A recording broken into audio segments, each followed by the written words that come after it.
तो सबसे पहले तो आपको वसा समझना होगा कि वसा आखिर है क्या। तो जो भी हम लोग खाते हैं, फैटी एसिड खाते हैं, वसा का निर्माण हमारे शरीर के अंदर होता है। किसके साथ मिलके होता है? तो ग्लिसरीन के साथ मिलके होता है। ग्लिसरीन का निर्माण सर बॉडी खुद करता है। क्लियर? ग्लिसरीन का निर्माण हमारे शरीर में स्वतः होते रहता है। तो जो भी हम लोग खाते हैं फैटी एसिड, तो फैटी एसिड किसके साथ मिलके? तो फैटी एसिड, ये देखिए ये हुआ आपका फैटी एसिड, एक हो गया फैटी एसिड, फैटी एसिड, और ये हो गया ग्लिसरीन, ग्लिसरॉल। ठीक है, तो अब सवाल ये है कि दोनों जब मिलता है तो क्या बनता है? यही दोनों जब मिलता है तो वसा बनता है ना, फैटी एसिड और क्या? ग्लिसरॉल। तो ये ऐसे नहीं, निश्चित तौर पर कोई ना कोई बंध बनाता होगा। तो ये कौन सा बंध बना के दोनों एक होता होगा? तो ये जो बंध यहाँ पे जो बना है ना, इस बंध को कहते हैं एस्टर बंध। तो ध्यान रखिएगा, एस्टर बंध के द्वारा फैटी एसिड और ग्लिसरॉल मिलता है। अब क्या बनाई? अब ये बना वसा, अब बना वसा। ठीक है, क्लियर हुआ? तो वसा कैसे बनता है समझ में आ गया। अब अगला सवाल ये है कि फैटी एसिड कितने प्रकार के होते हैं? तो फैटी एसिड 2 प्रकार के होते हैं। कौन कौन? एक होते हैं संतृप्त और एक होते हैं असंतृप्त। चलिए थोड़ा इसको देख लेते हैं। वसीय अम्ल, ध्यान रखिए, वसीय अम्ल और वसीय अम्ल को ही क्या कहते हैं हम लोग? फैटी एसिड कहते हैं। ठीक है, तो वसीय अम्ल और ग्लिसरॉल से बना होता है कौन? वसा। यहाँ पे लिखना चाहिए था हमको, वसा वसीय अम्ल और ग्लिसरॉल से बना होता है। अब दोनों को एक मत कर देना, वसीय अम्ल और वसा को। ठीक है, वसीय अम्ल के साथ जब ग्लिसरॉल मिलता है तब बनता है वसा। और ये दोनों किस बंध से बने होते हैं? एस्टर बंध से बने होते हैं, है ना।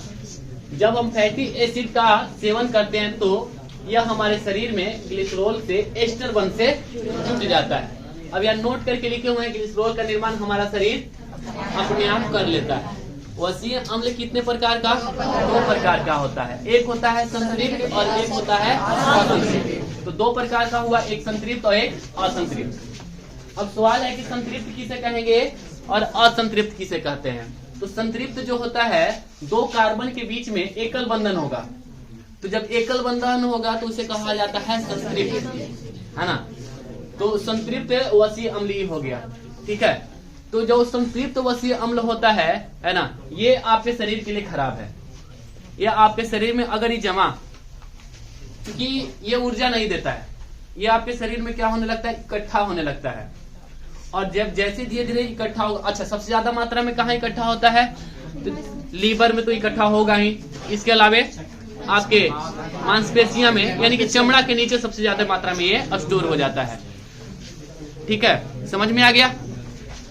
ऐसे वसीय अम्ल जिसमें कार्बन के परमाणुओं के बीच क्या होता है? एकल बंध होता है। क्या कहलाता है? संतृप्त कहलाता है। तो असंतृप्त किसे कहेंगे? तो जिसमें कैसा बंध हो? डबल बंध हो। उसे डबल बंध हो या फिर ट्रिपल बंध हो, उसे क्या कहा जाता है? असंतृप्त कार्बन। ठीक है, आप लोग पढ़े होंगे संतृप्त और असंतृप्त, केमिस्ट्री में जरूर पढ़े होंगे। तो संतृप्त किसे कहते हैं? जिसमें सिंगल बंध हो, एकल बंध हो, उसे संतृप्त कहा जाता है। जिसमें द्विबंध हो उसे असंतृप्त कहा जाता है। ठीक है, यहाँ तक समझ में आया। ये जो होते हैं ये खराब होते हैं, ये बुरे होते हैं। हाँ, संतृप्त बुरे होते हैं। ठीक है, ये आपके शरीर में क्या हो जाएंगे? जम जाएंगे। ये ठोस होते हैं। कैसे होते हैं? ये ठोस अवस्था में पाए जाते हैं और ऊर्जा नहीं बनाते हैं।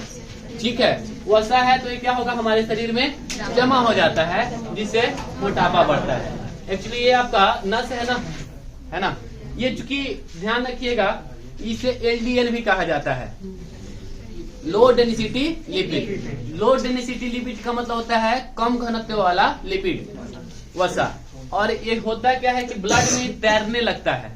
तो जब ये ब्लड में तैरने लगेगा तो ये चिपचिपा होता है, तो ब्लड वेसल्स में क्या होगा? धीरे धीरे चिपकना शुरू हो जाएगा। इसी को कहते हैं कोलेस्ट्रॉल। और ऊपर नीचे क्या हो जाएगा? ये चिपकना शुरू हो जाएगा। और ये अगर हार्ट के पास इस तरह से हुआ तो एक रोग होता है जिसे हृदयाघात कहते हैं, हार्ट अटैक। इससे होगा क्या, इससे बीपी बढ़ेगा, ब्लड प्रेशर बढ़ेगा। क्योंकि जनरली अभी क्या था, आराम से ब्लड निकल रहा था, है ना, लेकिन जैसे ही कोलेस्ट्रॉल यहाँ जमा हो गया, अब इसको तो ये रोक रहा है, तो ये तेजी से निकलने का प्रयास करेगा, है ना। ये हाई बीपी का पेशेंट होता है। आप देखिएगा, अगर आप पाइप जिससे पानी निकल रहा है उसको अगर आप छोटा करेंगे तो देखिएगा प्रेशर बढ़ जाता है ना। तो बस वही होता है हमारे शरीर के अंदर भी, ठीक है। तो व्यास क्या हो जाता है, कम हो जाता है। तो ये क्या होते हैं, ये काफी बुरे होते हैं। किस अवस्था में पाए जाते हैं, ठोस अवस्था में पाए जाते हैं। इसे क्या कहते हैं, एलडीएल कहते हैं। एलडीएल का मतलब क्या होता है, low density lipid, low density lipid. अब देखिए, दो प्रकार के लिपिड होगा, एक होगा एचडीएल और एक होगा एलडीएल। अब आपके शरीर में अगर एचडीएल बढ़ जाएगा ज्यादा मात्रा में तो एलडीएल को खा जाएगा, और एलडीएल बढ़ जाएगा एचडीएल को खा जाएगा। दोनों एक दूसरे का दुश्मन है ना। एक है अच्छा वाला होता है और एक है खराब वाला होता है ना। तो एक दूसरे को मारने वाला होता है, किल करने वाला होता है। अगर ज्यादा मात्रा में अगर आप एलडीएल खाइएगा तो आपके शरीर में जो एचडीएल है ना उसको भी खत्म कर देगा, उसको भी एलडीएल में कन्वर्ट कर देगा। संगति का असर नहीं करते हैं। तो ये बुरा वाला है, तो जो भी थोड़ा बहुत अच्छा वाला है वो भी किस में कन्वर्ट हो जाता है, ठीक है। और जहाँ पे सब के सब साधु भी है, वहाँ एक आध को चोर क्या करेगा, उसको भी किसी को पता होता है। स्रोत, अब सवाल है, आप पूछेंगे सर एलडीएल कहाँ पाया जाता है ना। तो ध्यान रखिएगा, वसा प्लांट में भी होता है और जंतु में भी होता है। जो भी जंतु से प्राप्त आहार है उसमें एलडीएल होता है। अब सवाल है कि जंतुओं से प्राप्त आहार में एलडीएल होता है तो ये किस किस चीज में पाया जाता होगा, दूध में, अंडा में, मांस में, मछली में। हाँ जी, इसमें एलडीएल होता है, लो डेंसिटी लिपिड होता है, ठीक है। अब आते हैं, इसमें अपवाद भी है। अपवाद क्या है,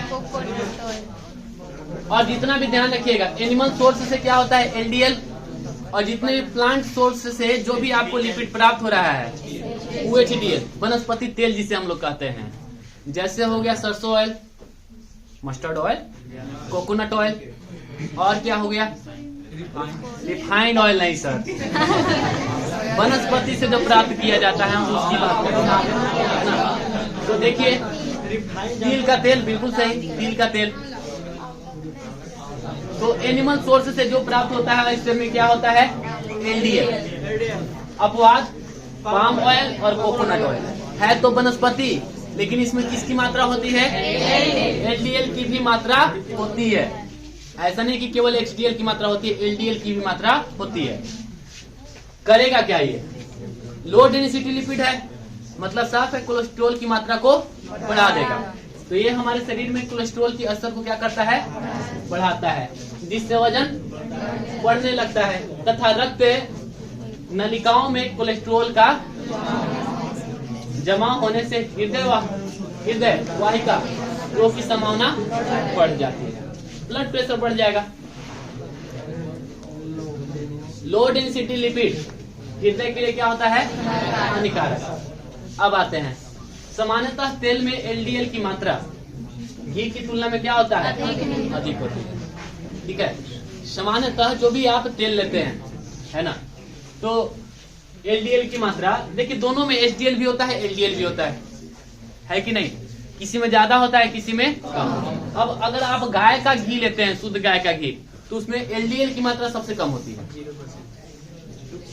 गाय का घी में एलडीएल की मात्रा न के बराबर होता है, बस यही समझ लो। तो गाय का घी अच्छा है, यूज कर सकते हैं आप। लेकिन यही जब आप भैंस का लेते हैं तो उसमें एचडीएल की मात्रा कम मात्रा में होता है ना, एलडीएल की मात्रा ज्यादा मात्रा में होती है। अब आते हैं हाँ भैंस वाला में। यहाँ तक समझ में आ गया? संतृप्त वाला समझ में आ गया ना? अब आते हैं असंतृप्त वसीय अम्ल। ऐसा वसीय अम्ल जिसमें कार्बन के परमाणुओं के बीच परस्पर कैसा बंध होना चाहिए? एक से अधिक बंध पाए जाते हैं। असंतृप्त, यहाँ अ लगा दीजिएगा, असंतृप्त वसीय अम्ल कहलाते हैं। ठीक है, असंतृप्त वसीय अम्ल से असंतृप्त वसाओं जैसे तेल का निर्माण होता है। यह कैसा? द्रव अवस्था में पाया जाता है। और ये क्या किस में कन्वर्ट हो जाता है? ऊर्जा में कन्वर्ट होते रहता है। अभी बताइए, जब ऊर्जा में कन्वर्ट होते रहेगा तो ये हमारे शरीर में जमेगा? नहीं जमेगा। तो इससे क्या प्राप्त? ये शरीर के लिए लाभदायक है कि हानिकारक है? लाभदायक है। यह HDL कोलेस्ट्रॉल बनाता है, जो कि क्या होते हैं? अच्छे होते हैं। सबसे बेस्ट क्वालिटी का जो तेल होता है सूरजमुखी का, तो इसमें LDL की मात्रा एकदम नगण्य होती है। लेकिन प्रॉब्लम यह है कि सूरजमुखी का तेल मार्केट से पूरी तरह से आउट हो चुका है।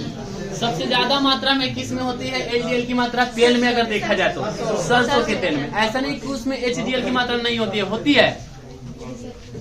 लेकिन अगर हम सब तेल को ले, सारे तेल को, तो उसमें LDL भी है, HDL भी है। तो कुछ मात्रा में LDL, कुछ मात्रा में HDL। सूरजमुखी के तेल में सबसे कम मात्रा में LDL होता है।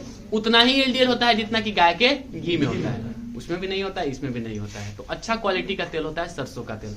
ठीक है, सरसों का तेल करें, सूरजमुखी का तेल बेस्ट क्वालिटी का होता है। अब ट्रिपल रिफाइंड ऑयल समझिएगा। ट्रिपल रिफाइंड, जैसे अभी आप बोल रहे हैं रिफाइंड ना, तो उसमें केमिकल डाला जाता है। वो केमिकल डालने से होगा क्या कि जितना भी LDL है वो छहला के ऊपर आ जाएगा। LDL छहला के ऊपर, और जब ऊपर आ गया तो उसे, चूंकि हल्का है ना, लो डेंसिटी है। लो डेंसिटी मतलब कम घनत्व। कम घनत्व है तो उस पर क्या होने लगेगा? तैरने लगेगा। तो उसको छान के निकाल लिया जाता है। तो ये हुआ रिफाइंड ऑयल। ठीक है, अब आइए ट्रिपल रिफाइंड, मतलब केमिकल को कितना बार डाला गया? 3 बार उसमें डाला गया। 3 बार जब डालते हैं तो धीरे धीरे वो ऊपर आता है। क्योंकि लो डेंसिटी है तो ये हो गया ट्रिपल रिफाइंड। लेकिन एक चीज और ध्यान रखना, वो जो इसमें केमिकल डाला गया है ना, उसको नहीं निकाला जा सकता है, वो उसी में रह जाता है। ये और खतरनाक होता है। हाँ जी, ये और जितना भी रिफाइंड ऑयल है सबसे खतरनाक होता है। आप खाइए, तेल खाइए। अब सुनिए, जो भी तेल है ये सब वनस्पति तेल। अब सोचिए होता क्या है। सेचुरेटेड और अनसेचुरेटेड में अंतर समझिएगा। सेचुरेटेड का मतलब ये हुआ, आप कलम 3-4 को दीजिए।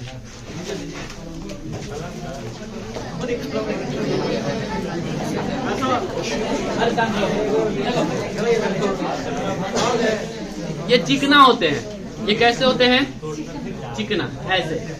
जितना भी सेचुरेटेड हुए मतलब संतृप्त हुआ, चिकना और हल्का, और ये क्या होते हैं? चिपक जाते हैं। जो अनसेचुरेटेड होते हैं वो ऐसे होते हैं। उल्टा पुल्टा। ठीक है, तो ये क्या होते हैं? ये चिपकते नहीं है। इसकी बनावट, संरचना सूत्र आप लोग पढ़े हैं ना, तो इसकी संरचना ऐसे होती है। और ये जो है, जब ऐसे संरचना होगा तो ये चिपकेगा नहीं। ठीक है, लेकिन जैसे ही इसको गर्म करते हैं ये इस रूप में आ जाते हैं। समझ में आया? ये इस रूप में आ जाएंगे, यानी कि सेचुरेटेड रूप में आ जाएंगे, संतृप्त अवस्था में आ जाएंगे। और जब इस अवस्था में आ जाएगा, मतलब अगर आप तेल को गर्म करते हैं तो तेल को गर्म करने के बाद वो किस में कन्वर्ट हो जाता है? LDL में कन्वर्ट हो जाता है। घी खाइए, लेकिन पराठा के रूप में नहीं, घस के खाइए, है ना? नहीं तो किस में कन्वर्ट हो जाता है? LDL में कन्वर्ट हो जाता है। हाँ, दाल में डाल के आप खा सकते हैं, अच्छा है ना? अगर आप HDL को गर्म करेंगे तो किस में कन्वर्ट हो जाता है? LDL में कन्वर्ट हो जाता है, जो कि और खतरनाक है। अब बार बार आप अगर गर्म करेंगे तेल को तो वो किस में कन्वर्ट हो जाता है? LDL में कन्वर्ट हो जाता है। यही कारण है कि जो भी दुकान है, ऐसा दुकान हो जो कि तेल नहीं चेंज करता है, उसके दुकान पर खाया मत कीजिए, वो बहुत खतरनाक होता है।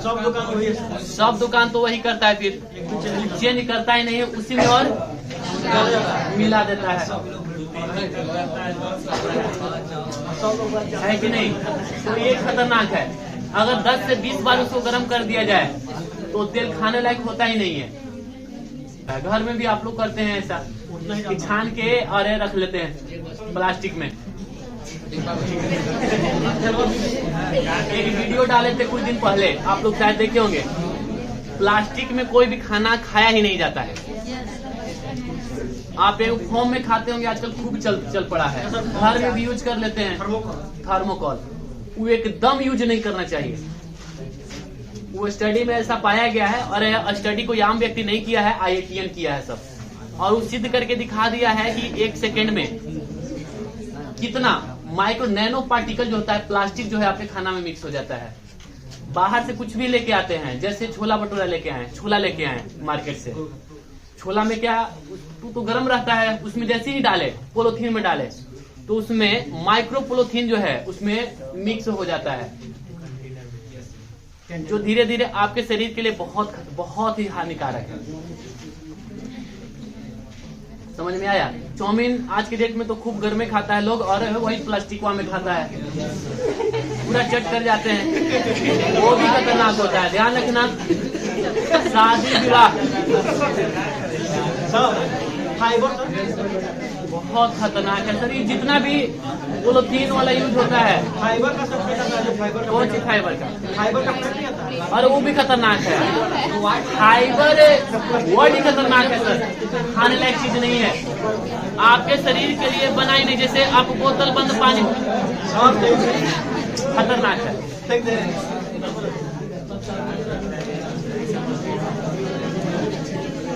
बोतल बंद पानी कभी पीना ही नहीं चाहिए। हाँ सर, बोतल के बंद का पानी नहीं पीना चाहिए, ये खतरनाक है। अच्छा, ये भी हम डाले थे वीडियो, शायद आप लोग देखे होंगे। और आज के डेट में खूब ऐसा प्रचलन है, हम देखते हैं कि कुछ लोग घर में मंगवाते हैं वो वाला बोतलवा वाला पनिया, शुद्ध पानी है, और एक खाद शुद्ध पानी है। सबसे पहले तो जो भी मिनरल्स मिलना चाहिए था जमीन से, वो आपको मिलेगा नहीं, जो कि आपको सामान्यतः जो चापाकल वाला पानी है उससे मिल जाता है, भूमि वाला जो पानी है। क्या बोले?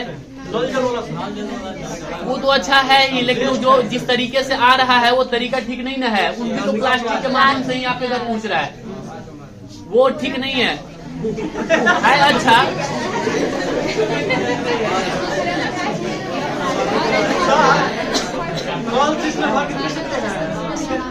अब हम देखिए, जितना हमको पता है हम उतना बता दिए। अब आप इसमें अब थेटोलॉजी मत कीजिए कि पी सकते हैं कि नहीं पी सकते हैं। रियलिटी चीज हम आपको बता दिए कि आदमी को प्लास्टिक यूज नहीं करना चाहिए। आज के डेट में घरों में प्लास्टिक खूब यूज होता है, यहाँ तक कि किचन में तो आपका खूब यूज होता है। हर एक चीज प्लास्टिक का डब्बा है, सुंदर सुंदर, उसको सीधे बाहर कीजिए। या तो मिट्टी का बर्तन लेके आ जाइए उसके स्थान पे, या तो कांच का लेके आ जाइए। हाँ, तो सबसे बेस्ट होता है कांच का बर्तन। तो कांच का बर्तन, अब कहेंगे सर कांच महंगा आता है, तो ऐसा बर्तन किस काम का जो आपके शरीर के लिए क्या हो, हानिकारक हो, है ना। तो ये अल्पकालीन अच्छा लगेगा आपको, लेकिन ये तरह तरह के रोग आपको देखना। कोई भी प्लास्टिक हो जाएगा, कितना भी अच्छा प्लास्टिक है, कुछ समय के बाद वो झड़ने लगता है ना, और वो आपके खाना में मिलेगा। आज की डेट में देखते हैं चॉपिंग बोर्ड रहता है, प्लास्टिक वाला चॉपिंग बोर्ड। देखना, तुम गौर से देखना, उस पर धीरे धीरे जब वो पुरान हो जाएगा चॉपिंग बोर्ड, तो उसमें उखड़ने लगता है, जो कि आपके भोजन में मिल जाता है ना। जो भी आप सब्जी काटते हैं और जब ऐसे डालते होंगे तो पूरा डाल देते हैं, तो अगर थोड़ा सा भी माइक्रो नैनो पार्टिकल भी अंदर गया और आपके शरीर में गया तो वो प्लास्टिक है। प्लास्टिक नॉन बायोडिग्रेडेबल होता है। ट्रिपल रिफाइंड का मतलब आप लोग को समझ में आ गया। ट्रिपल रिफाइंड क्या होता है? 3 बार रिफाइंड किया हुआ, लेकिन कैसे रिफाइंड किया जाता है? केमिकल प्रोसेस, उसमें कुछ केमिकल डाले जाते हैं जिसकी वजह से LDL ऊपर आ जाता है, लेकिन उसे किसी भी प्रोसेस के थ्रू उस केमिकल को नहीं निकाला जा सकता है ना। और यही कारण से वो जो केमिकल डाला जाता है वो आपके शरीर के लिए काफी हानिकारक है। तो LDL समझ में आ गया होगा आप लोग को। अब HDL के बारे में पढ़ रहे हैं, यह मोटापा नहीं बढ़ाता है। बढ़ा हुआ HDL जो है एलडीएल को क्या कर देगा, कम। इसका मतलब है कि अगर ज्यादा मात्रा में आप एलडीएल का एचडीएल का सेवन करने लगेंगे तो धीरे धीरे आप में के शरीर में जो एलडीएल की मात्रा बढ़ी हुई है वो भी क्या हो जाएगा, कम हो जाएगा। यह हृदयाघात तो क्या करता है, कम। स्रोत क्या हुआ, प्लांट सोर्स हो गया।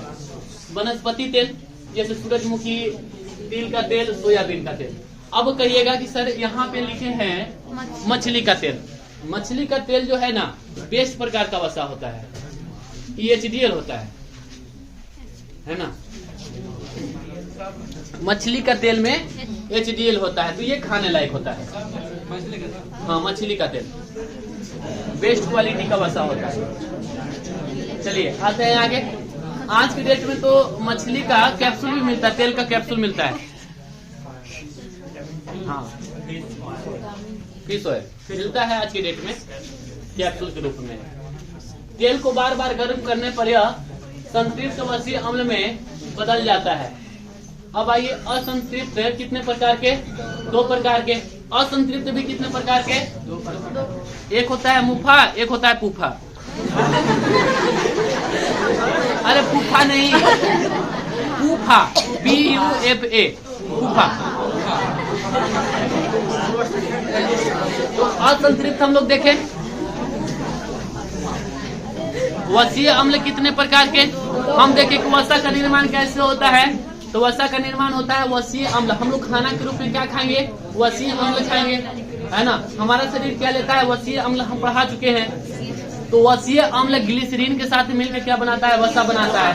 अब हम ये देख लेते हैं कि ये जो वसीय अम्ल खाए हैं ये 2 प्रकार के खाते हैं हम लोग। एक खाते हैं एचडीएल, एक खाते हैं एलडीएल। एलडीएल खतरनाक होता है, एचडीएल लाभदायक होता है। एलडीएल से ऊर्जा प्राप्त नहीं होती है, हमारे शरीर में स्टोर हो जाता है। जबकि एचडीएल जो है क्या करता है, ऊर्जा, और ये लिक्विड अवस्था में पाया जाता है। एलडीएल ठोस अवस्था में पाया जाता है, उसका घनत्व तो कम होता है और एचडीएल का घनत्व तो अधिक होता है। ठीक है। अब आइए असंतृप्त भी 2 प्रकार का है ना, एक मुफा और एक पुफा। अब आते हैं मुफा। मुफा का, अच्छा इसको पूरा कीजिए, तोड़िए इसको। मोनो अनसैचुरेटेड फैटी एसिड, इसमें केवल और केवल क्या है, अनसैचुरेटेड फैटी एसिड तो है ही, केवल क्या लगा हुआ है, एम और पी। एम लगा हुआ है और पी लगा हुआ है। तो मुफा और पुफा बस यही है। मुफा का मतलब होता है मोनो और पुफा का मतलब होता है पोली। इसमें पोली यानी कि पोली अनसैचुरेटेड फैटी एसिड हो गया, है ना। तो अब आते हैं मुफा किसे कहते हैं, पुफा। तो मुफा का मतलब होता है मोनो, मतलब 2 कार्बन। ऐसे तो बहुत सारे कार्बन होंगे लेकिन किसी एक में क्या होगा, डबल बंद होगा। ठीक है। अब आइए पुफा।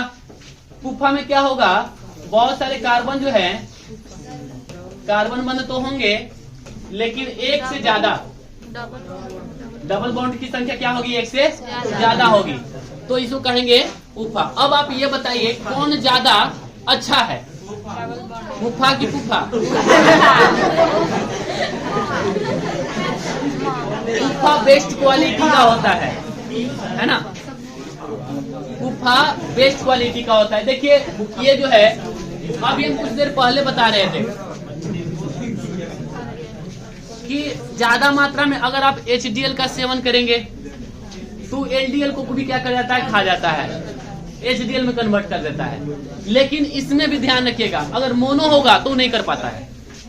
मोनो है तो अनसैचुरेटेड, सॉरी सैचुरेटेड को अनसैचुरेटेड में कन्वर्ट नहीं कर पाता है। इसका एक उदाहरण हम लोग लेते हैं जैतून का तेल, ऑयली ऑयल, ऑयली ऑयल, जैतून का तेल। ठीक है। इसलिए इसका यूज हम लोग खाने के रूप में नहीं करते हैं। अब आते हैं, यह हमारे शरीर में एलडीएल को एचडीएल में परिवर्तित नहीं करता है। अब आते हैं पुफा के बारे में, पॉली अनसैचुरेटेड फैटी एसिड। यह हमारे शरीर में एचडीएल को बढ़ाता है। कौन? पुफा। ये एक्चुअली देखिए, इसमें 2 कार्बन के बीच में एक से अधिक डबल बॉन्ड होगा। एक से अधिक डबल बॉन्ड है तो ये क्या हुआ, पुफा। तो ये आपके शरीर में क्या करेगा, एचडीएल की मात्रा को बढ़ा देगा और एलडीएल की मात्रा को कम कर देगा। अब बताइए एलडीएल की मात्रा कम होगी, इससे क्या होगा, हृदयाघात हृदयाघात कम होगा। अब सवाल ये है कि जब इतना अच्छा चीज है तो किस चीज में पाया जाता है? क्या हम लोग इसको यूज करते हैं? डे टू डे लाइफ में करते हैं। सरसों का तेल यूज करते हैं, सोयाबीन का तेल, लेकिन ज्यादा मात्रा में सोयाबीन का तेल यूज नहीं कीजिएगा। मछली का तेल सबसे बेस्ट क्या है? सरसों। ठीक है, सरसों का तेल यूज कीजिए आप। सूरजमुखी का तेल यूज कीजिए, उससे भी बेस्ट है। तो एक मुट्ठा देखें और एक पुट्ठा देखें। अब जो बेस्ट क्वालिटी का जो पुट्ठा होता है ना, उसमें देखिए बेस्ट में भी बेस्ट होता है ना। तो बेस्ट क्वालिटी का जो पुट्ठा है उसका नाम है ओमेगा 3 पुट्ठा। पुट्ठा लिख दिया है, अरे पुट्ठा है।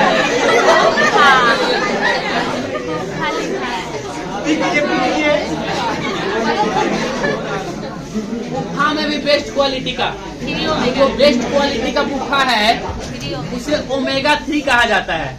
ओमेगा 3 पुट्ठा। लेकिन इसको अगर हम पूरा करें, omega 3 poly unsaturated fatty acid, थोड़ा लंबा नाम हो जाता है, इसीलिए इसका कहा जाता है ओमेगा 3 FA। और इसको अगर पूरा और करेंगे तो ओमेगा 3 फैटी एसिड। तो ओमेगा 3 फैटी एसिड जो होता है वो बेस्ट क्वालिटी का पुट्ठा होता है। ठीक है, अब सवाल है कि बेस्ट क्वालिटी का पुट्ठा किसमें पाया जाता है? तो दो प्रकार का है, एक है शाकाहारी और एक है मांसाहारी। जो मछली का तेल है उसमें ओमेगा 3 फैटी एसिड पाया जाता है। ठीक है, और एक और है अलसी। नाम सुने हैं अलसी का? जी बिल्कुल, तीसी, उसी का तेल, इसे अलसी का तेल कहा जाता है। तो जिसको हृदयाघात है ना, अगर तीसी का सेवन करे तो जितना भी उसके खराब शरीर में LDL की मात्रा है किस में कन्वर्ट होना शुरू हो जाएगा? HDL में कन्वर्ट होना शुरू हो जाएगा। तो आज के बाद है ना, इसका सेवन जरूर करें। वसा का काम क्या है?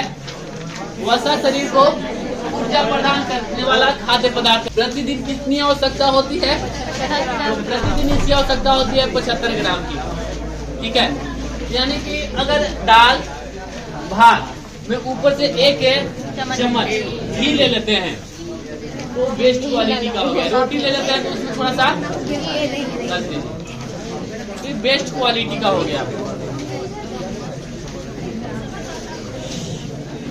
देखिए, अब कार्बन हाइड्रोजन ऑक्सीजन का तो बना होता है, लेकिन इसमें ऑक्सीजन की मात्रा क्या होती है?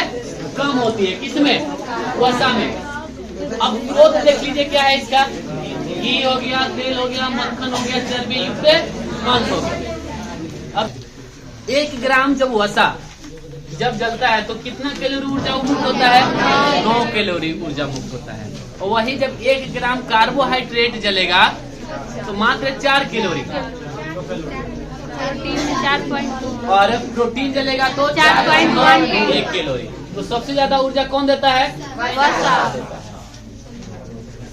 ये 1 से 24 कार्बन से युक्त कार्बनिक यौगिक है, जिसके अंतिम सिरों पर कार्बोक्सिलिक अम्ल है ना, COH पाया जाता है। वसा क्या है? जंतुओं में संग्रहित भोजन होता है, और प्लांट में संग्रहित भोजन को क्या कहते हैं? स्टार्च। वसा कहाँ स्टोर होता है? तो उत्तक में। कौन सा उत्तक? वसा उत्तक में ही स्टोर होता है। वसा किसका बहुलक है? वसीय अम्ल का बहुलक है। ठीक है, बहुत सारा वसीय अम्ल मिल जाता है तो क्या बनता है? वसा। अच्छा बताइए, वसा बनने के लिए क्या क्या चीज चाहिए? वसा, वसीय अम्ल और ग्लिसरॉल। तो वसा जो है वसीय अम्ल का क्या है? बहुलक। अब आते हैं वसा का कार्य क्या है। तो पहला तो यही काम है कि चोट को बचाना है, चोट से बचाना। ये शरीर के निश्चित ताप को क्या करती है? बनाए रखने में सहायक होती है। पोलर बियर का देखिएगा वेट बहुत ज्यादा होता है। जो ध्रुवीय भालू होता है उसका वेट बहुत ज्यादा हो जाता है।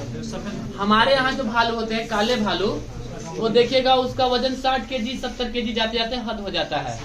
लेकिन जो पोलर बियर होता है वो 200 केजी का होता है। उसका त्वचा इतना मोटा मोटा होता है, उसके नीचे वसा जमा हुआ होता है। वसा करता क्या है? तो ठंडा को है ना, बाहर के ठंडा को अंदर नहीं जाने देता शरीर के अंदर, और अंदर के गर्मी को बाहर नहीं जाने देता है। तो वसा जो है आपके शरीर के टेम्परेचर को क्या करता है, मेंटेन करके रखता है। ठीक है,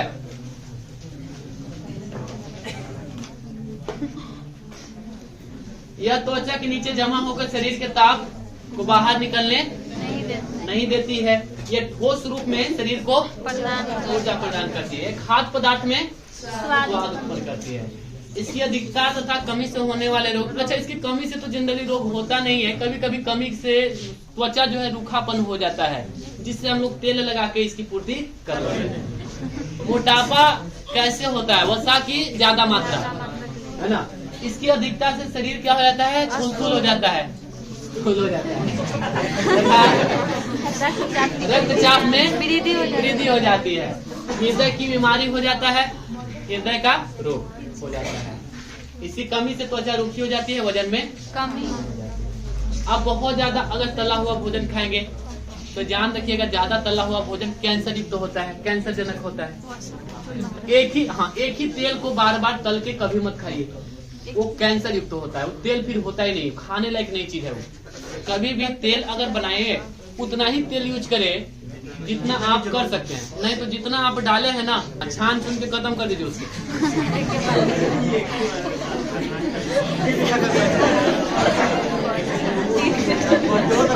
लीवर, अच्छा जो भी आप खाना खाते हैं कहाँ जाके स्टोर होता है, लीवर में। तो लीवर में वसा भी स्टोर होता होगा, ध्यान रखिएगा, लीवर में भी वसा स्टोर होता है। कार्बोहाइड्रेट को त्वरित ऊर्जा कहते हैं और वसा को क्या कहते हैं, दीर्घकालीन ऊर्जा। मतलब जब आपके शरीर में कार्बोहाइड्रेट समाप्त हो जाता है तब जो है कौन काम करता है, वसा ऊर्जा देना शुरू हो जाता है, और जब वसा समाप्त हो जाता है तब ऊर्जा देना शुरू करता है। अब हम लोग ये तय करेंगे कि कौन सा सेचुरेटेड है, कौन सा अनसेचुरेटेड है। इसको चेक करने के लिए क्या करते हैं हम लोग, आयोडीन मान का प्रयोग करते हैं। ठीक है, तो बार बार एक क्वेश्चन पूछा जाता है, वसा अम्ल में असंतृप्ति की मात्रा ज्ञात करने के लिए किसका प्रयोग किया जाता है, आयोडीन मान का प्रयोग किया जाता है। ठीक है, तो सबको मिल गया सेट, कितने लोगों को नहीं मिला।